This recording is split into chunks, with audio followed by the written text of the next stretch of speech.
जंगल राज का जिक्र हुए बगैर बिहार में कोई भी चुनाव नहीं होता। जंगल राज का जिक्र नीतीश कुमार के मुख्यमंत्री बनने से पहले शुरू हुआ था और अब तक जारी है। बिहार के मुख्यमंत्री नीतीश कुमार शिद्दत से बिहार में लालू यादव और राबड़ी देवी के शासनकाल को जंगल राज बोलकर हमला करते हैं। नीतीश कुमार के साथ साथ भारतीय जनता पार्टी के नेता भी जंगल राज के नाम पर पहले लालू यादव अब तेजस्वी यादव को घेरते रहे हैं। ये सिलसिला तब भी जारी है जब तेजस्वी यादव जंगल राज के आरोपों के लिए माफी भी मांग चुके हैं। प्रशांत किशोर अब जंगल राज के दायरे में राहुल गांधी को भी लाने की कोशिश कर रहे हैं। बिहार में पहली बार कांग्रेस को भी जंगल राज से जोड़ने की कोशिश हो रही है और ये बीड़ा उठाया है जनस्वराज पार्टी के नेता प्रशांत किशोर ने। ध्यान देने वाली बात यह है कि प्रशांत किशोर कांग्रेस नेता राहुल गांधी से बिहार में जंगल राज के लिए माफी मांगने को कह रहे हैं। गांधी सबसे पहले बिहार में 15 वर्ष जंगल राज चला था, उसके लिए बिहार से के लोगों से माफी मांगे। राहुल गांधी पहले बिहार के लोगों से माफी मांगे कि 45 वर्ष कांग्रेस का राज रहा, फिर भी बिहार देश का सबसे गरीब राज्य क्यों है। उसके बाद यात्रा करेंगे तो समझ में आएगा। प्रशांत किशोर के इस कैंपेन का फायदा तो उससे ज्यादा नीतीश कुमार बीजेपी भी उठा सकती है। अब सवाल यह है कि राहुल गांधी को जंगल राज के कटघरे में खड़ा कर प्रशांत किशोर क्या हासिल करना चाहते हैं। प्रशांत किशोर के कांग्रेस और राहुल गांधी को जंगल राज के नाम पर निशाना बनाने की वजह है आरजेडी के साथ बिहार के महागठबंधन और इंडिया ब्लॉक में होना। कांग्रेस भले ही तेजस्वी यादव को बिहार में विपक्षी गठबंधन का चेहरा घोषित करने में हीला हवाली कर रही हो, लेकिन महागठबंधन के बैनर तले ही बिहार विधानसभा चुनाव लड़ने की बात की है। अब तक यही बताया गया है, कोई नया अपडेट नहीं है। भीड़ हमारी वजह से नहीं है, भीड़ इस वजह से है कि 30-35 साल से लालू के डर से मोदी नीतीश और मोदी के डर से लालू को वोट देने की जो मजबूरी थी, जो राजनीतिक बंधुआ मजदूरी थी, वो अब लोगों को खत्म दिख रही है। लोगों को नया रास्ता दिख रहा है। लोगों को ये रास्ता दिख रहा है कि उनके बच्चों को भी बिहार में पढ़ाई और रोजगार मिल सकती है।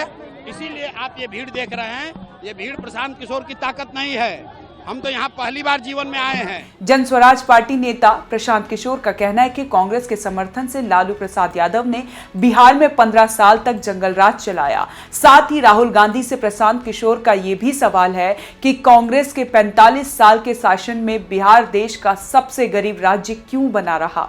कहते हैं जब देश के दूसरे राज्य तरक्की कर रहे थे तब भी बिहार पिछड़ता गया। राहुल गांधी के बिहार में कानून व्यवस्था का मुद्दे उठाने पर प्रशांत किशोर पूछने लगते हैं, राहुल गांधी अब अपराध की बात करते हैं, लेकिन जब लालू प्रसाद का जंगल राज जोरों पर था तब वो कहां थे। उनकी पार्टी राष्ट्रीय जनता दल के साथ थी, तब उन्होंने कानून व्यवस्था का मुद्दा क्यों नहीं उठाया। अब जबकि राहुल गांधी बिहार में मतदाता अधिकार यात्रा शुरू करने वाले हैं, रोहतास पहुंचे प्रशांत किशोर कह रहे हैं राहुल गांधी को बिहार आने से पहले जंगल राज के लिए माफी मांगनी चाहिए। जनस्वराज अभियान की शुरुआत से देखें तो प्रशांत किशोर भले ही चुनाव को लेकर प्रधानमंत्री नरेंद्र मोदी और कांग्रेस नेता राहुल गांधी पर टिप्पणी करते रहे हों, लेकिन बराबर उनके निशाने पर तेजस्वी यादव और नीतीश कुमार को ही देखा गया है। बीच बीच में जेडीयू के साथ साथ बीजेपी को भी लपेट लेते हैं, लेकिन फोकस नीतीश कुमार पर ही रहा है।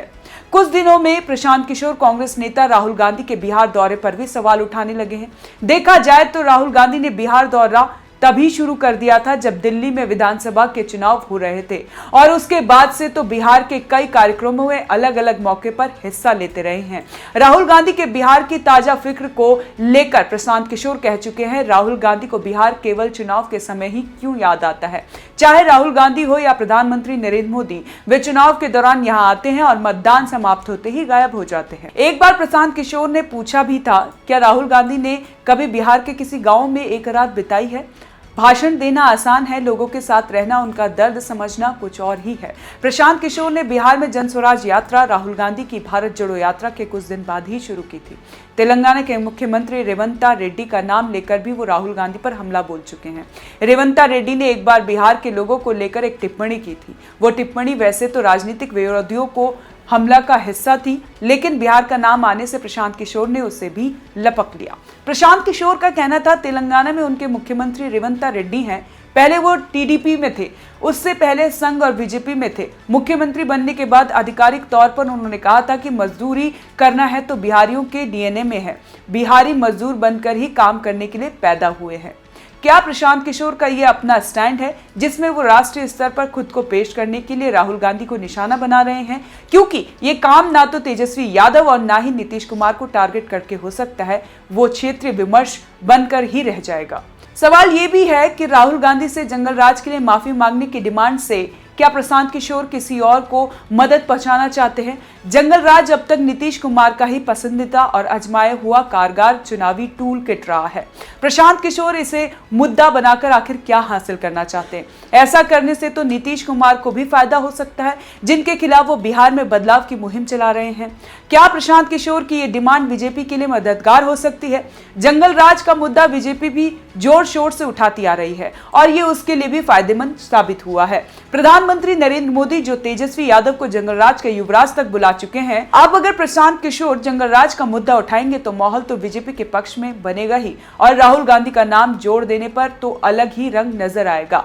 बस अब देखना यह है कि किसका फायदा किसको होता है। आपको क्या लगता है, हमें कमेंट कर जरूर बताएं।